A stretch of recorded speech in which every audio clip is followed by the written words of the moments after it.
જય સચ્ચિદાનંદ. જીવનમાં અનેક આંધી તૂફાનો આવે છે.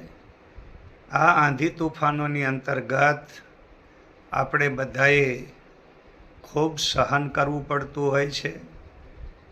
છતાં પણ આપણી આકાંક્ષા, ઈચ્છાઓ, અનેક પ્રકારની મનની અંદર એવી બધી અહંકારની વૃત્તિઓ રહેલી હોય છે જેને આપણે પૂર્ણ કરવા માગીએ છીએ. પણ સમય બહુ બળવાન છે. સમય સાથે ચાલવું પડે છે. સમય કે એમ કરવું પડે છે. ઘણી વખત આપણા મનમાં પ્લાન બહુ ઊંચો હોય છે. હું આવું કરું, તેવું કરું, આમ કરું, તેમ કરું, પણ આ બધા પ્લાનની અંદર જે થવાનું છે એ જ થાય છે.